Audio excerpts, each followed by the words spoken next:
बाटे रो सब सुनले बानी सब गौर हमार गाना बहुत सुंदर है ना हो कि मैं हूँ जिलेबी खाके हो जाओगे शुगर के रोगी। राकेश मिश्रा जी के साथ बहुत सुंदर गाना रहा। हाँ बहुत अच्छा गाना सुंदर माने बहुत बेहतरीन एक वीडियो भई रहे जो देखनी तो मन खुश हो गई। हमरा जिंदगी के वो पहला गाना रहे जन इतना सुंदर रहे। अब तो बहुत सारा गाना आइल बाटे। अभी बर्फ वाला जन वीडियो भइल बा कितना खतरनाक भइल बा, बहुत बजट में भइल बाटे। और अभी गाना बाटे हमार खेसारी भाई के साथ ढेर गाना बाटे कि मरद हो पिया कर साला भूल जाएगा। हाँ भतार उठलाली पजिया तरवा सबे सुन लो के दूध गोबा दूध के फैक्ट्री सुन लो खबरवा सबे कि हमर दूध गोबा दूध के फैक्ट्री के करियो में न करी कि तनखा हमें लिखाए खातिर खखोरी के करियो में न करी। और गाना बटे हमार कि होते फजीरे बबुआ अरे स्कूल जाएगा कि मरद हो पिया कर साला भूल जाएगा। इहो खेसारी भैया जी के साथ बटे ढेर सारा गाना बा उहाँ के तो बताए तन तो याद आ जाते ना तो हम भूल कर ही बहुत बड़ा।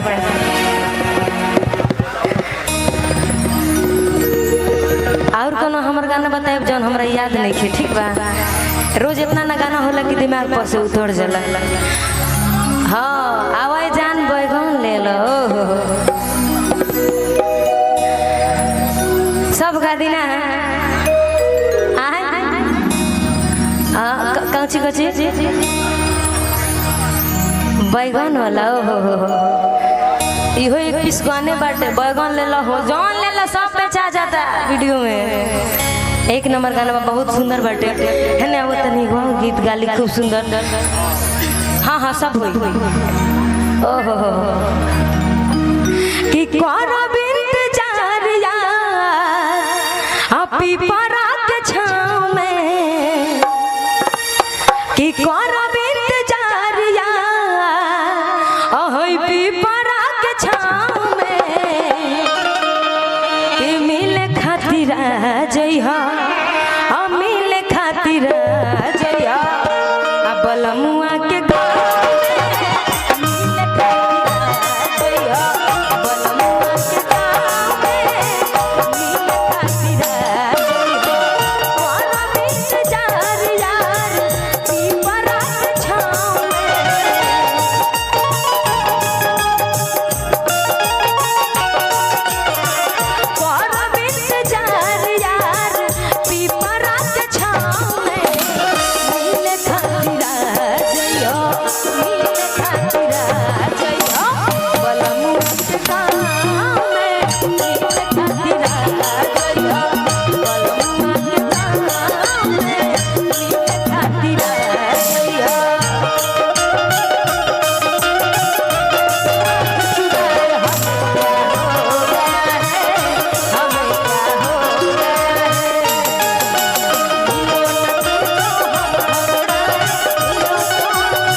जइहो मिले खातिर जइहो बलमुआ के गाँव में मिले खातिर जइहो बलमुआ के गाँव में मिले खातिर जइहो।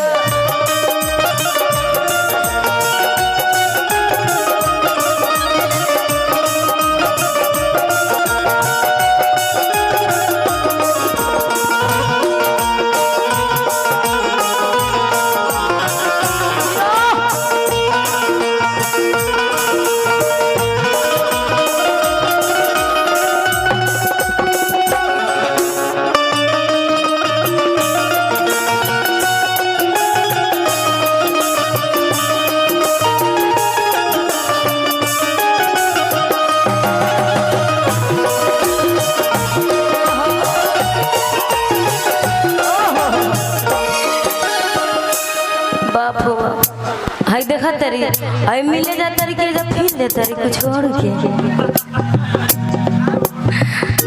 साथे साथे चलते रहे कैसे भाव बाटे छोड़ के ना जाओ पिया छोड़ के ना जाओ पिया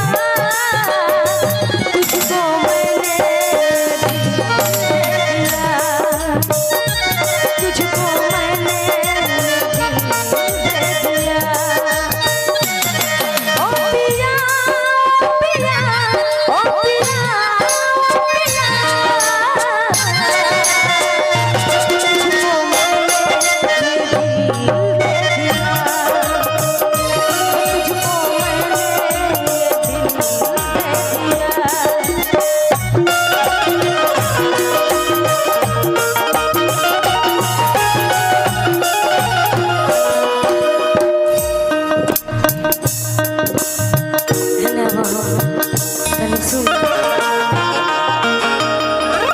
बोलाई ना केने गई हाँ सैड सॉन्ग हेलो हाँ रुक जाइए थोड़ा सा भैया।